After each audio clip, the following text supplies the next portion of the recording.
true. If you live to be a gray-haired wonder, meet the nose out of the blue.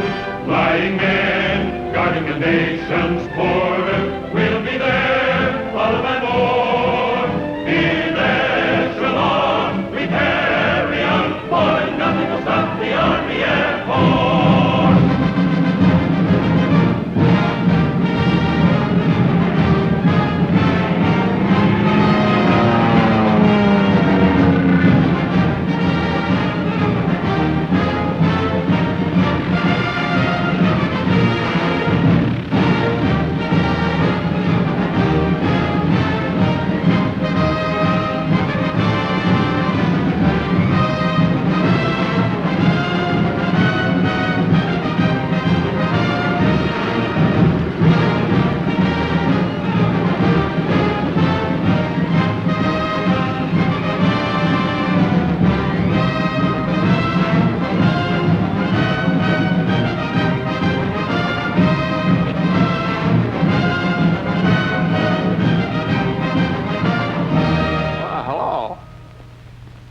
Looks like I'm back in the movies again, doesn't it? Well, as a matter of fact, I like to do some talking. Don't go away until I get this thing off.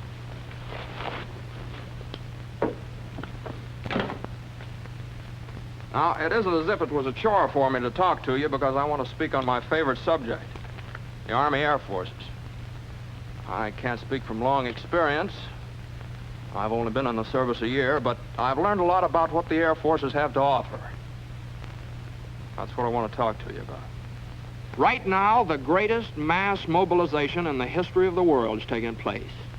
Men from cities, towns, farms, married men and single men, brothers, sweethearts, husbands, fathers and sons, businessmen and workers from the factories, and students from colleges and high schools all over America. They're mobilizing, joining up, or having their numbers pulled out of a fishbowl. And this war we're fighting today and tomorrow and the next day until we win is a war of the air. The whole world knows that. Our factories know that. So, interceptors, pursuit ships, light bombers, medium bombers, and flying fortresses are rolling out of those factories.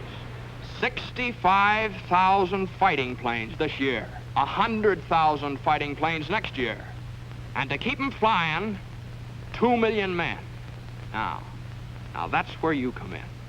The Army Air Forces need 15,000 captains, 40,000 lieutenants, 35,000 flying sergeants.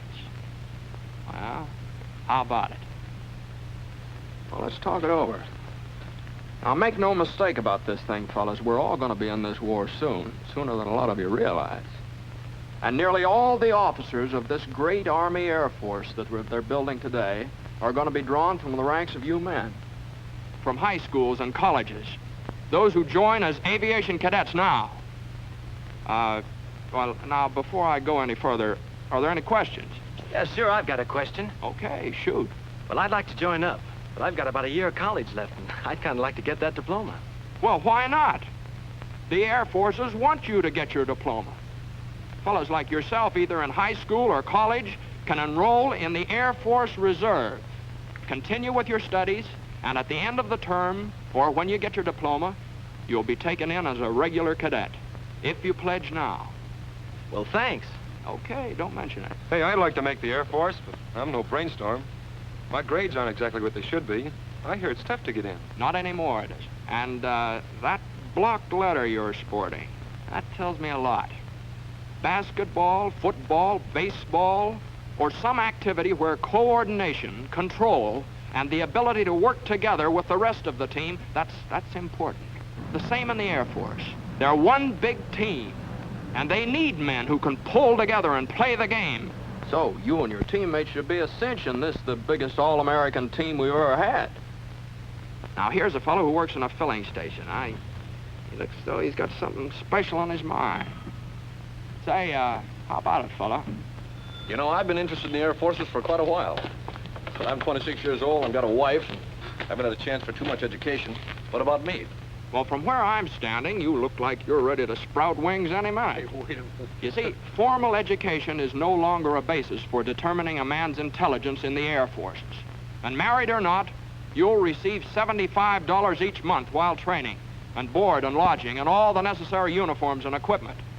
And you have as much chance as the next fellow of becoming one of those 15,000 captains and 40,000 lieutenants or 35,000 flying sergeants I was telling you about. Yeah? Say, that sounds great. I think I'll go and phone my wife. I'd like to get something straight in my mind. I'm one of those high school students you've been talking about, but I'm not old enough. I wasn't planning on going to college, so... Well, where does that leave me as far as the Air Force is concerned? Fella, you sound like the forgotten man. But if you're close to 18 and you're over 5 feet in altitude, you can be one of us just as quickly as anybody else. Okay. Just make out that application for the Air Force Reserve. Now, your physical examination. Well, that's not going to be so tough. If you're an average guy and normally healthy, you'll make the grade, all right? So one day you say goodbye to Mother and Dad. Pretty proud and happy, too. Especially Dad. His suspenders are about to bust. Yeah, you say goodbye to Sister Jane, and maybe Aunt Minnie. Oh, yeah, Uncle Ben, and Brother Joy. Those first few steps down the walk are the beginning of a great adventure. Oh, wait, just wait a minute now. Aren't going to forget that sweet little bit of something next door.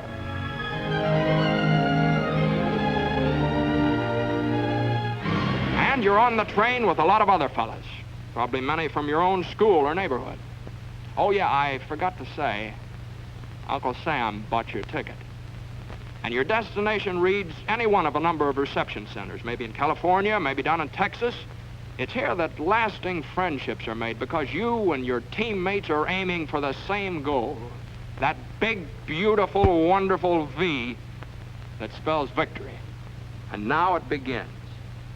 Now, here's a sort of a composite picture of what happens to you in the first few weeks of your aviation cadet training. Now, you find your room, meet your roommate, get a haircut, Army style, and try on a new pair of shoes and a new uniform that really fits. Then, time to eat. Those chops are on the fire.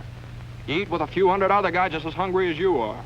In ground school, officers with years of experience patiently explain what makes them fly. And then one day, when class is over, you get all rigged out in what the well-dressed birdman will wear, and you feel like quite a guy as you meet your flying instructor. But always in your memory will be the thrill of that first beautiful morning when you took off for the first time. Now, what you're going to see next isn't considered exactly a part of the regular training course. But you're a chump if you don't include it in your curriculum.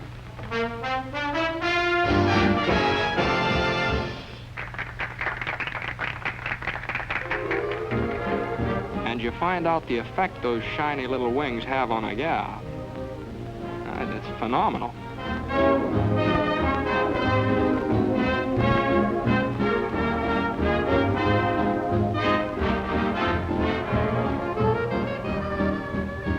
And now, mister, take the air. And he did.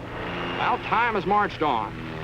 And here you are, cruising along in a BT. That's basic trainer to you. And twisting your tail into a few acrobatics and loops and barrel rolls and snap rolls. That's some fun, huh? And a few more weeks roll by. You find yourself in still another plane. An advanced trainer this time. Yes, indeed, you're really getting up in the world at the rate of nearly 200 miles an hour. But you think this is something. Well, now, just wait. Fellas, shake hands with Mr. B-17 and a few of his big brothers. Now, watch out now, he's tough. Those 4 motors roaring through the sky like a thunderstorm, they can't fool with them. American workmen, the finest master mechanics in the world, put those motors together. Made them live, made them breathe, made them roar. Yes, sir, a whole army of workmen, designers, engineers, and just plain guys who wanted to do something for their country. They put that B-17 together. A few thousand of these babies will win this war for us. and a few thousand guys like you in there flying them. And remember, we said something about a team. Well, 9 men are inside that plane, each with an important job to do.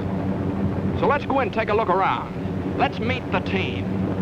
Yes, sir, 9 fellas like yourself working together, as closely coordinated as a precision watch. Now get this straight. The pilot is not the most important fellow inside this plane. All 9 members of the crew are equally important. For example, the pilot and the co-pilot can take the plane off the ground and set it back down again, but where would they be without the navigator? Now meet him. He's the gentleman sitting right there with his pencils and calculators.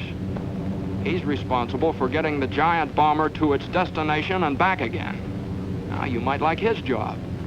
Now, this fellow's a second lieutenant, draws $245 each month, and although he was good at mathematics, he didn't graduate from college.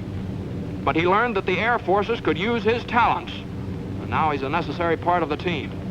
And now let's go up into the nose of Mr. B-17 and meet somebody who has an important job in that department. This is the bombardier, the boy who doesn't miss. You see, flying the plane is wasted motion unless this lad hits the target on the noggin. The finest pilots in the Air Force would be behind the 8 ball if the bombardier couldn't hit straight. And he's a full-fledged commissioned officer, too, wears his wings, draws the same pay as the pilot or the co-pilot. Now, back in the main body of the plane, we've got some more important positions. This fella is the #1 engineer. He keeps the motors turning and the thousands of working parts all through the bomber inspected and in repair. And then comes the radio operator, who keeps the bomber in constant communication with its home base, and the photographer, who keeps a photographic record of what takes place on the earth below while the bomber's on its mission. He's sort of an official scorekeeper, checking up for future reference. Now, the remaining members of the flight crew are #2 engineer and #2 radio man. So you see, being in the Air Forces isn't all piloting, or all navigating, or all bombardiering. It's teamwork. And each member of the team is just as important as the next one. Now listen, it takes 38 men on the ground to keep this bomber in the air. So let's go downstairs and meet the ground force. Jobs? Why, there's one to fit every kind of fellow who wants to play in this all-American team. Meet the armament officer. Now, he's in charge of 12 bombers, more or less like the one we just looked over. It's his job to see that the bombs are loaded and the machine guns, and a general all-around checkup. See that bar on his shoulders? Well, he ranks just the same as the pilot or the co-pilot or the navigator or the bombardier. And to get this fellow's commission, a little engineering or physics in college would be a great help. Flight plane will follow after departure. And there's a fellow whose job takes a back seat to nobody, the communications officer. Those bombing and fighting planes up there, they depend on his work. He's part of the team. And how does a fellow get a sign like that on his door? Well, engineering officer Captain C.D. Burns had 3 years of college. He studied aerodynamics, and those qualifications quickly awarded him his commission. He's in charge of all mechanical details and has a full crew of technically trained enlisted men to supervise. Now, another opportunity for you specially minded fellows is to be a meteorologist. If you do, you'll be assigned to a post where all military missions will be guided by your reports. Yep, and you'll get those gold bars, all right, after 30 weeks free training in some leading technological institute. Photographers and chemists. Well, there's a spot for you on the team. In charge of one of the hundreds of fixed or mobile photographic laboratories the Air Force must have. Now, this job, too, gets you a commission as an officer. So, whether you're flying a plane as a pilot or a co-pilot, charting its course as a navigator, acting as bombardier, or in any one of the many technical jobs in the air or on the ground, wherever it is in the United States Army Air Forces, you're part of a team. Now, remember that. So listen to the roar of those motors, young men of America, and heed their call. Soon the skies will be filled with the greatest air armada the world has ever seen. Our own Army Air Forces. The best planes ever built. 65,000 planes this year. 100,000 more next year. That's why we'll lick the Axis. And that's how we'll lick the Axis. Your commission in the Air Forces is waiting. You don't have to have a diploma to become an officer. Join now on the enlistment reserve basis, and then finish your present school or college term before you're called upon for actual duty. If you're between the ages of 18 and 26, with a good bill of health, you can make as high as $245 a month, and with a bonus of $500 for each year of service in the Air Forces. Or if you become one of those 15,000 captains we need right away, you'll receive $430 a month while you serve your country. And you'll be well trained for a good job in civilian life when this war is won. Now, here's another thing. Now, it's kind of hard to explain, but believe you me, it's important. You see, while you're getting all this wonderful technical training in the Air Forces, you're learning about other things, too. Things that are going to pay off in big dividends. You're learning to be alert. You're learning how to handle men and how to do that job with a lot of pride. Yeah, you're learning about courage, too. But you'll know what I mean, and I hope soon, because the Air Forces are proud to think that you might be with them. And by the time you finish your training, America will have overwhelming superiority in the air. You see, the way the Air Forces feel about it, they're fighting and they're flying for the safety of our people at home, our mothers and fathers and our sisters and brothers. And to keep the terrible war of destruction that swept Poland and Belgium and Holland and blasted homes of good people in London and Coventry and maimed hundreds of innocent women and children in Nanking and Burma and Bataan Peninsula and Pearl Harbor. To keep that war from our own shores, our cities and our homes. The roar of 100,000 motors sing their song, and theirs is a song of freedom, and their wings outstretched in the cause of decency. And each spinning prop drones in vengeance against those who would destroy our way of life. But somebody's got to fly 'em. A lot of somebodies have got to fly 'em. Now, this is your place. This is where you'll serve America best. Young men of America, your future's in the sky. Your wings are waiting.